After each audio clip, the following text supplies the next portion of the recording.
beaches. For our next speaker, she has never been an athlete. If she puts 5,000 steps on her Fitbit in a single day, she considers that a success. So back in February, when she made reservations for 3 nights at the Havasupai campground for the first week of October, she knew it was going to be a physically challenging trip for her and her family. In 4 days, she logged 123,000 steps on her Fitbit. Wow. Good grief. And walked over 35 miles. Good job. During this trip, she learned a few lessons that she wanted to share with us. So please welcome Emmy Bauer with her speech titled, I Would Have Never Thought. Do you want to speak?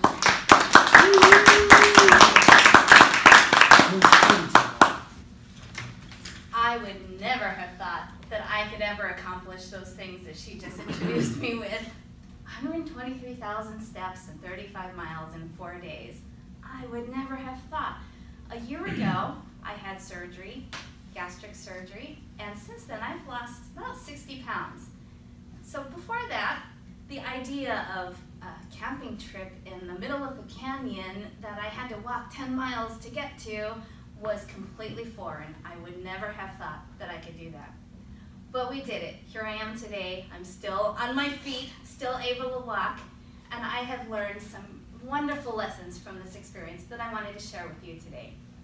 First of all, I'd like to start with a story about going from our camping grounds in right outside Havasu Falls to another set of falls called Beaver Falls. And if you look up waterfalls in Arizona, both these falls will show up on there, along with the one in the middle there. And that's the one I want to focus on today. It was just about 2 miles from where our tent was to Mooney Falls. Beautiful, gorgeous 200-foot falls, blue turquoise waters, beautiful pool at the bottom. And to get down to the bottom was quite an adventure with my husband and me and our 2 teenage boys. Standing at the top, looking down, thinking, we're gonna get down there? Really? We started looking around for the path, couldn't find it, and finally saw some fellow hikers disappear into a little hole. And I thought, my goodness, that's where we're going. We followed them down. Once we got into this middle landing area where we could see through the cave, the falls out there, and then once again looked down, what I saw was a wet rock face, chains, and wooden ladders, 200 feet worth of it. And I looked at my kids and I thought, if either of those 2 kids fall, that's it. I'm down a child. At least I've got 2 to spare, but that was a horrifying thought to me. But these kids shimmied down the stairs, climbed down the chain ladders, and got to the bottom, and then proceeded to point and laugh at me while I took my time getting down. The first lesson that I learned from this experience was that giving into fear means missing opportunities. That whole time that my kids were shimmying down, I had my camera securely around my neck, and I didn't take a single picture of my children climbing down this amazing rock face, going up as well.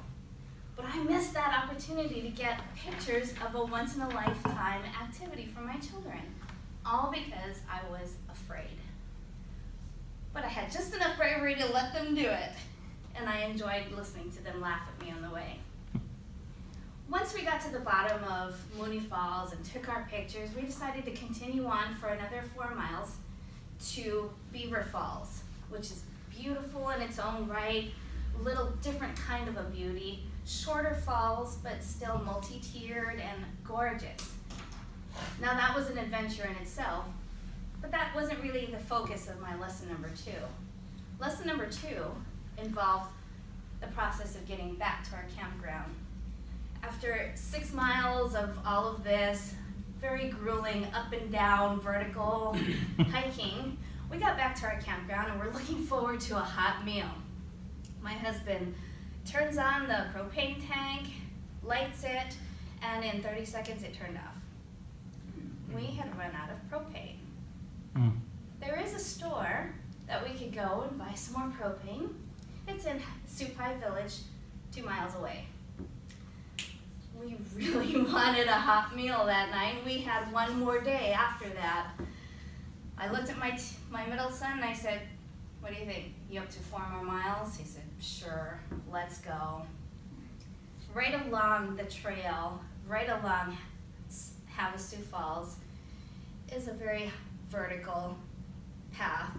We got to the bottom of it, looked up and said, "Man, this is gonna suck."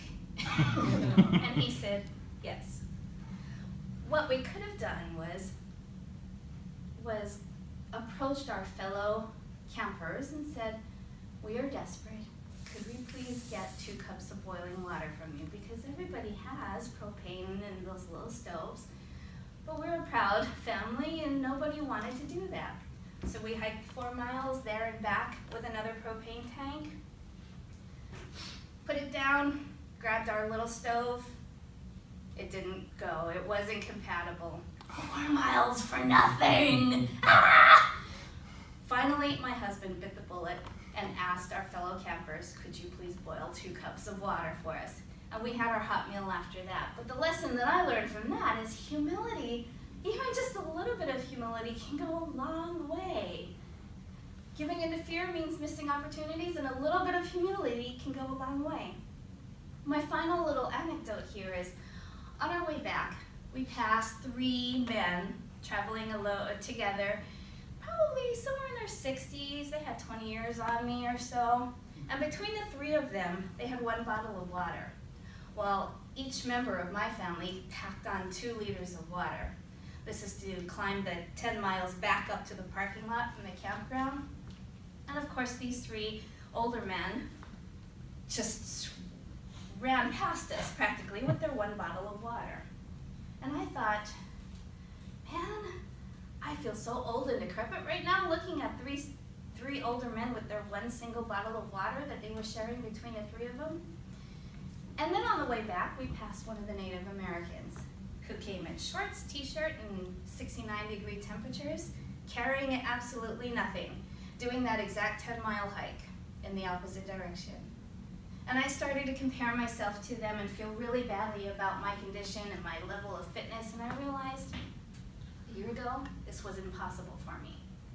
So my 3rd lesson is the only person that you can compare yourself to is the person that you were before. And once I realized that, I felt so much better about myself and about the situation, about everything that was going on around us. So these 3 lessons, giving into fear means missing opportunities, a little humility can go a long way, and the only person you can compare yourself is the person that you used to be, are things that I'm going to keep for the rest of my life. And I encourage you to do the same. Madam Toastmaster.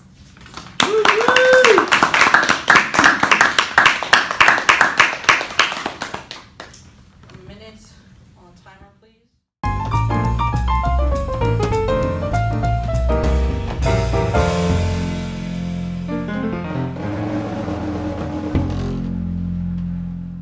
I will start off by calling up our first evaluator, which would have been Brian, who evaluated Damien.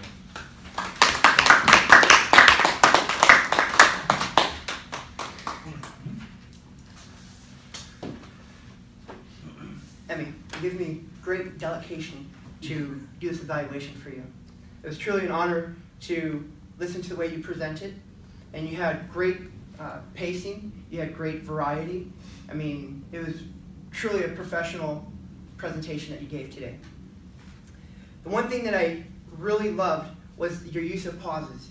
So you explained something, and then there was that pause. It wasn't an obvious pause, it wasn't an inflated pause, but just enough pause that the words that you used to describe, you could go, okay, I see it. I see the change, I see the wood ladder. Okay, and then you move right on.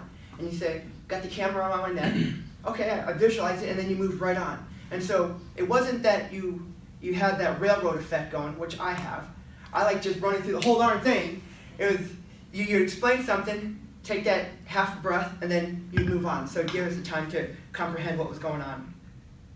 The one thing that I think that there was an opportunity was in the expressiveness. You had expressiveness a little bit, but compared to everything else you had going on for you today, I felt like there's maybe a little bit of emotional attachment that should have been there that wasn't there. So you explained about how you lost all this weight, you explained about all this accomplishment, but to me, it felt more like a storytelling. And it wasn't that you were really proud of yourself and you had that great emotion that you just wanted to reach out to the highest mountaintop and yell, "I did it!" It was just sort of like, yeah, I did this. It was matter of fact, and you just got through it. So I think there was that one opportunity is just to really get that emotional punch to it. One of the things that I thought you might have been able to do different, besides the emotional attachment, was this little thing right here.